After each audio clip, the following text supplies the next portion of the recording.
эфире новости, в студии Кристина Якупова. Здравствуйте. Почему так сложно бороться с задымленностью? Замруководителя Рослесхоза объяснил, когда рассеется дым от пожаров.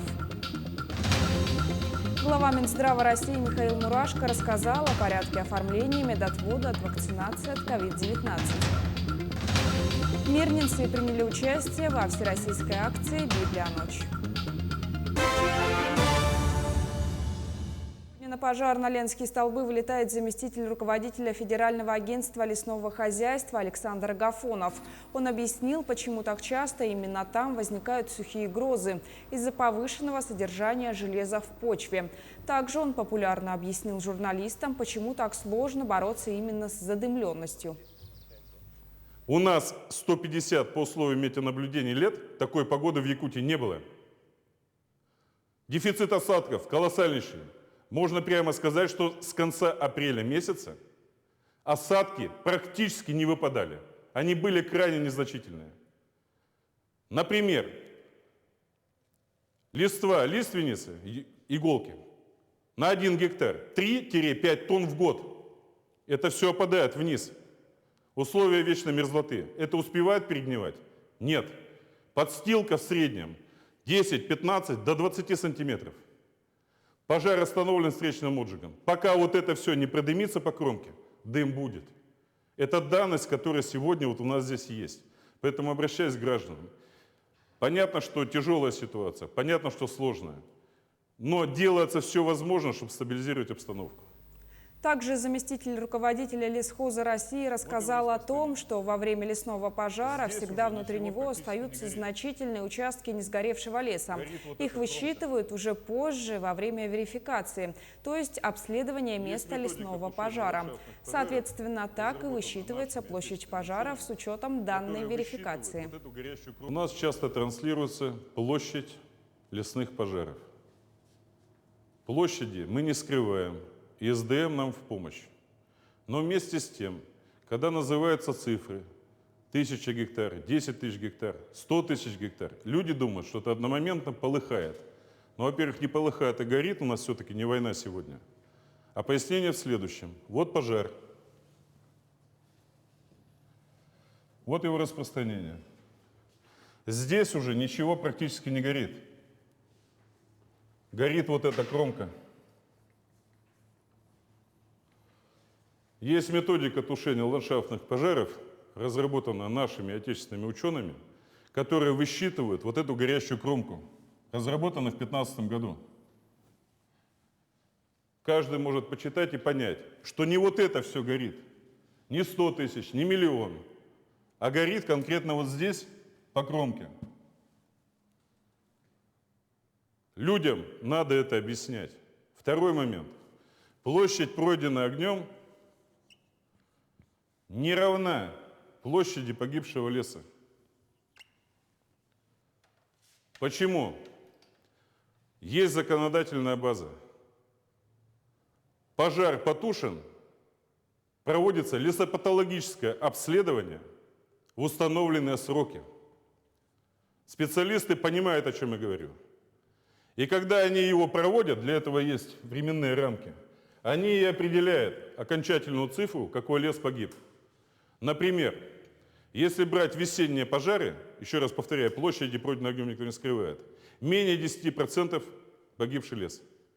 Пожары, как правило, низовые, низкой интенсивности, однозначно гибнет только подверховой пожар. Если говорить все-таки о площади, пройденной огнем, пожар должен быть потушен. Потом проводится верификация. Верификация – это обследование площади. Зачастую огонь распространяется по ветровой нагрузке. Внутри пожара, как правило, остаются большие значительные участки местности, леса, в которые огонь не заходит. И только по проведении верификации, обследования определяется точная площадь. Мы переходим к брифингу оперштаба по лесным пожарам, узнаем о текущей обстановке в республике, предлагаем послушать. Дмитрий Дмитриевич, здравствуйте. О текущей ситуации с пожарами в Якутии. Текущая ситуация, согласно нашей утренней работе оперштаба, действует 216 пожаров, из них тушится 68, локализовано за сутки 10, ликвидировано 16 и вновь обнаружено 9 пожаров. На пожарах работает более 2000 человек. Привлеченная техника тоже 200 с лишним единиц техники. Всего также с федерального центра и работает почти 700 человек. И они все с разных регионов. При этом есть регионы, которых мы уже освобождаем, и они уезжают на постоянное место дислокации. Также по метеоусловиям авиатехника работала только в отдельных районах. Это в западных районах, в Вилюйском, Нюрбинском и Мирнинском районе. Это по дислокации наших пожарных служб. Также прибывает у нас дополнительно 2 борта Би-200 МЧС России. Это благодаря работе главы региона и Главного управления МЧС России по Республике Саха-Якутия. Сегодня первый борт садится уже мирный, второй этот борт прибывает у нас с Красноярска, второй борт прибудет к концу дня с Ростова-на-Дону. Также сегодня по мере возможности будут работать 8 вертолетов в разных участках города и будет работать самолет-зондировщик. Сегодня по дыму у нас есть ограничения по работе авиации, но мы надеемся, что после обеда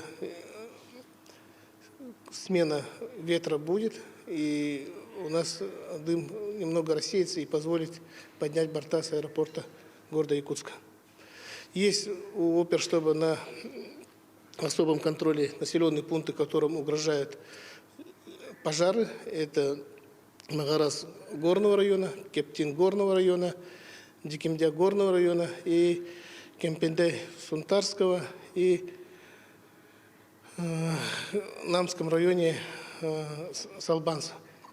И сегодня все силы брошены для того, чтобы не потерять населенные пункты, и мы в этом направлении будем только работать и усиляться. Спасибо.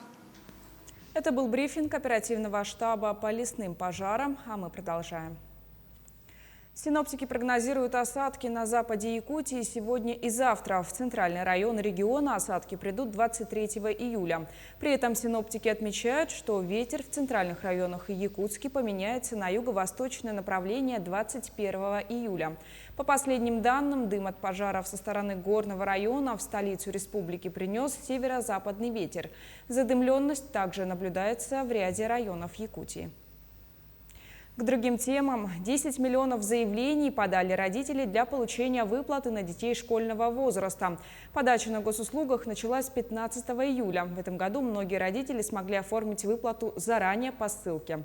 Выплату можно будет получить начиная с 16 августа. Заявления будут принимать до 1 ноября.